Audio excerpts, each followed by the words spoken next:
ജനിച്ചു വീഴുന്ന ഓരോ കുട്ടിക്കും തൻ്റെ പിതാവ് നൽകുന്ന ബാധ്യതാ നിർവഹണമാണ് അഖീഖ എന്ന് റസൂലുള്ളാഹി സ്വല്ലല്ലാഹു അലൈഹി വസല്ലം നമുക്ക് പഠിപ്പിച്ചു തന്നിട്ടുണ്ട്. റസൂലുള്ള പറയുകയാണ്, കുല്ലു ഗുലാമിൻ റഹീനതും ബി അഖീഖതിഹി.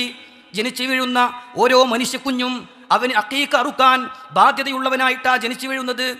റഹീനത്ത് എന്നാ പറഞ്ഞത്, ഒരു കടബാധ്യത പോലെ ജനിച്ചു വീഴുന്ന ഒരു കുട്ടിക്ക് അവൻ്റെ ഉപ്പ ചെയ്തു കൊടുക്കേണ്ടുന്ന ഒരു കടം വീട്ടലാണ് അഖീഖ എന്ന് റസൂലുള്ളാഹി സ്വല്ലല്ലാഹു അലൈഹി വസല്ലമ പഠിപ്പിക്കുകയാണ്. എന്നു മാത്രമല്ല റസൂലുള്ള പറഞ്ഞു, മഅൽ ഗുലാമി അഖീഖ, കുട്ടിയോടൊപ്പം തന്നെയും അഖീഖക്ക് ബാധ്യതയുണ്ട്. അഖീഖ എന്ന വാക്കിൻ്റെ അർത്ഥം തന്നെ അറുത്തു കൊടുക്കുക എന്നാണ്. ആ ഒരു കുട്ടി ജനിച്ചു വീഴുമ്പോൾ തന്നെ ബലിയെ അറുത്തുകൊണ്ട്, ഒരു ഉരുവിനെ അറുത്തുകൊണ്ട് കൊടുക്കൽ ബാധ്യതയുണ്ട്. എന്നിട്ട് റസൂലുള്ള പറയാണ്, ഫഹരീഖു അൻഹു ദമാ, അതുകൊണ്ട് ആ കുട്ടിക്ക് വേണ്ടി നിങ്ങൾ രക്തം ചിന്തണേ, ആടിനെ നിങ്ങൾ അറുക്കണേ, ബലി അറുക്കണേ, അഖീഖ അറുക്കണേ. അമീതു അൻഹുൽ അദാ, അവനിൽ നിന്ന് മാലിന്യം നീക്കണേ. അവിടെ അദാ എന്നതുകൊണ്ട് ഉദ്ദേശിക്കുന്നത് ആദ്യത്തെ മുടിയാണ്. ജനിക്കുമ്പോഴുള്ള ആ മുടി നീക്കിക്കളയുകയും അഖീഖ അറുക്കുകയും ചെയ്യണം എന്ന് റസൂലുള്ളാഹി സ്വല്ലല്ലാഹു അലൈഹി വസല്ലം പഠിപ്പിക്കുകയാണ്. മഹാന്മാരായ പണ്ഡിതന്മാർ ഇതൊരു പ്രബലമായ സുന്നത്താണ് എന്ന് പറഞ്ഞപ്പോൾ, നിർബന്ധമാണ് എന്ന് പറഞ്ഞ പണ്ഡിതന്മാർ പോലും സുഹൃത്തുക്കളെ നമുക്ക് പണ്ഡിത ലോകത്ത് കാണാൻ സാധിക്കും. ഏതായിരുന്നാലും ഏറ്റവും പ്രബലമായ ഒരു സുന്നത്താണ് ഓരോ മനുഷ്യ കുഞ്ഞിനും വേണ്ടി അറവ് നടത്തുക എന്നത്. എത്രത്തോളം റസൂലുള്ളാഹി സ്വല്ലല്ലാഹു അലൈഹി വസല്ലം പറയുകയുണ്ടായി, മൻ ഉലിദ ലഹു വലദ്, ആർക്കെങ്കിലും ഒരു കുഞ്ഞ് ജനിച്ചാൽ ഫഅഹബ്ബ അയൻസുക ഫൽയൻസുക്, അവനു വേണ്ടി അറുക്കാൻ ഉദ്ദേശിക്കുന്നവർ അറവ് നടത്തിക്കൊള്ളട്ടെ. അനിൽ ഗുലാമി ശാത്താൻ, ആൺകുട്ടിയാണെങ്കിൽ 2 ആടുകൾ, മുക്കാഫിയത്താൻ, അതിന് യോജിച്ച പറ്റിയ 2 ആടുകൾ.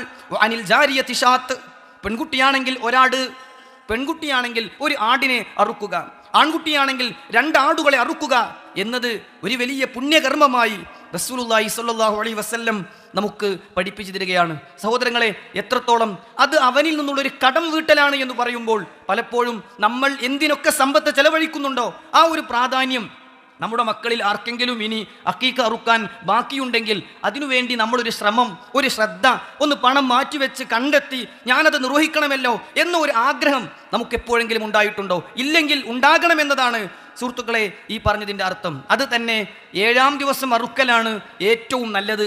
റസൂലുള്ളാഹി സ്വല്ലല്ലാഹു അലൈഹി വസല്ലമ പറഞ്ഞു, തുദ്ബഹു അൻഹു യൗമ സാബിഇഹി, ജനിച്ച് 7-ാം ദിവസമാകട്ടെ ആ കുട്ടിക്ക് വേണ്ടി നിങ്ങൾ അഖീഖ അറുക്കുന്നത്.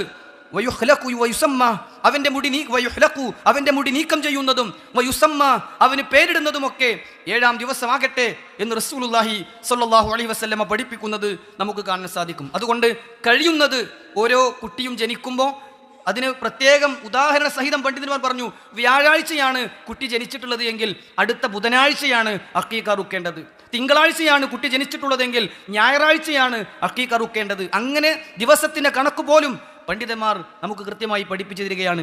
ഇനി അതിന് സാധിക്കാതെ പോയിട്ടുണ്ടെങ്കിൽ പിന്നീട് ഏത് ദിവസവും ആ കുട്ടിക്ക് വേണ്ടി അറവ് നടത്താവുന്നതാണ് എന്ന് പണ്ഡിതന്മാർ നമുക്ക് പഠിപ്പിച്ചു തന്നു. എന്നാൽ 14-നോ 21-നോ ഒക്കെ പ്രത്യേകം സുന്നത്താണ് എന്ന് പറയുന്ന ഹദീസുകളിൽ ചില ദുർബലതകൾ ഉള്ളതിനാൽ 7-ാം ദിവസം അറുക്കാൻ കഴിയാത്തവന് ഏത് ദിവസവും ആകാം എന്നതാണ് ഏറ്റവും പ്രബലമായ അഭിപ്രായം.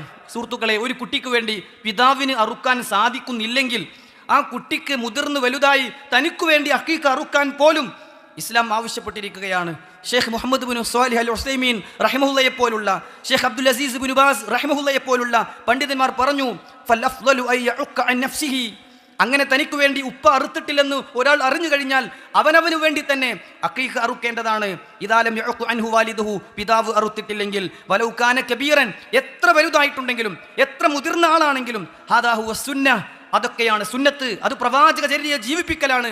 കാരണം അള്ളാഹുവിൻ്റെ റസൂലിനു വേണ്ടി അഖീഖ അറുത്തിട്ടുണ്ട് എന്ന് ഹദീസുകളിൽ നമുക്ക് കാണാൻ സാധിക്കും. ഹസനുൽ ബസ്വരി റഹിമഹുല്ല പറഞ്ഞു, ഇദാ ലം യഉഖ അൻക, നിനക്ക് വേണ്ടി നിന്റെ പിതാവ് അഖീഖ അറുത്തിട്ടില്ലെന്ന് നീ അറിഞ്ഞാൽ ഫഉഖ അൻ നഫ്സിക്, നിനക്ക് വേണ്ടി നീ തന്നെയും ആ അറവ് നടത്തണം. വഇൻ കുൻത റജുല, നീ എത്ര വലിയ മനുഷ്യനായിട്ടുണ്ടെങ്കിലും നീ എത്ര വലിയ പുരുഷനായിട്ടുണ്ടെങ്കിലും നീ അത് ശ്രദ്ധിക്കണം എന്നൊക്കെ ഹസനുൽ ബസ്രി റഹിമഹുല്ല രേഖപ്പെടുത്തുന്നത് നമുക്ക് കാണാൻ സാധിക്കും. ഇബ്നു അബ്ദുൽ ബർ റഹിമഹുല്ല പറഞ്ഞു, വയത്തഖി ഫിൽ അഖീഖതി മിനൽ ഉയൂബി മാ യത്തഖി ഫിൽ ലഹായ, ഉളിഹിയത്തിനു വേണ്ടി ശ്രദ്ധിക്കേണ്ട മര്യാദകളെല്ലാം അഖീഖക്ക് വേണ്ടിയും ശ്രദ്ധിക്കേണ്ടതാണ്. പ്രായത്തിൻ്റെ കാര്യത്തിലും കുറവുകളും ന്യൂനതകളും ഇല്ലാത്ത ഉരുവിനെ തെരഞ്ഞെടുക്കുന്ന വിഷയത്തിലുമൊക്കെ ഉളിഹിയത്തിൻ്റെ അതേ അഹ്കാമുകൾ, വിധികൾ, നിയമങ്ങൾ അഖീഖക്കും പാലിക്കേണ്ടതാണ്.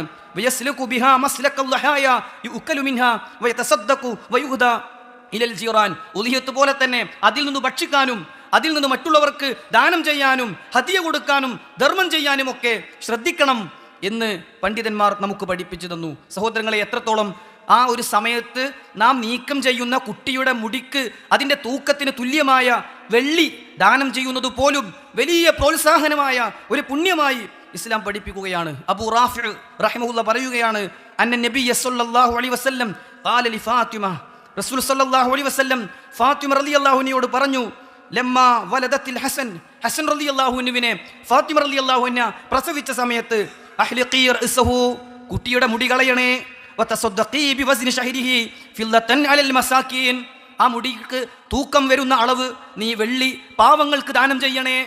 അപ്പോൾ കഴിയുന്നവർ അതുപോലും ചെയ്യൽ ഒരു കുട്ടിക്ക് നൽകുന്ന സുരക്ഷിതത്വമായി സഹോദരങ്ങളെ ഇസ്ലാം നമുക്ക് പഠിപ്പിച്ചു തരികയാണ്.